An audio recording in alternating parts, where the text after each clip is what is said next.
আসসালামু আলাইকুম এভরিবডি, আপনারা সকলে কেমন আছেন? আশা করি আপনারা সকলেই ভালো আছেন। গত ক্লাসে আমি আপনাদেরকে ইম্পারেটিভ সেন্টেন্স করার কিছু ম্যাজিক্যাল টিপস বা সূত্র দিয়েছি। আজকের উদাহরণ দেখাবো অর্থসহ। আমরা জানি যে সাবজেক্ট যদি ফার্স্ট পারসন এবং থার্ড পারসন হয় তাহলে লেট প্লাস সাবজেক্টের অবজেক্ট দিয়ে শুরু হবে, আর যদি সাবজেক্ট সেকেন্ড পারসন হয় তাহলে শুধু ডু নট বা মূল ভার্ব দিয়ে শুরু হবে। আমরা আগে এটা নিয়েও আলোচনা করেছি কোন সময় ডু নট বসবে, কোন সময় মূল ভার্ব বসবে। যদি নট থাকে তাহলে ডু নট বসবে, আর যদি নট না থাকে তাহলে মূল ভার্ব দিয়ে শুরু হবে।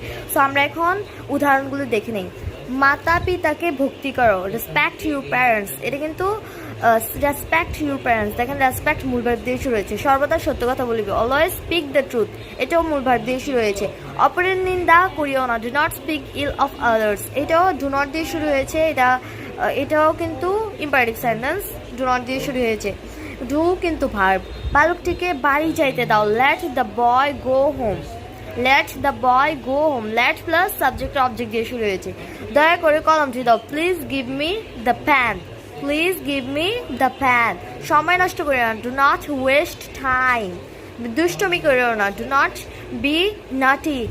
তারপরে বেরিয়ে যাও, গেট আউট। তারপরে হচ্ছে দরজাটি বন্ধ করো, শাট দ্য ডোর। আমার কথা শোনো, লিসেন টু মি। আমাকে যাইতে দিন, লেট মি গো।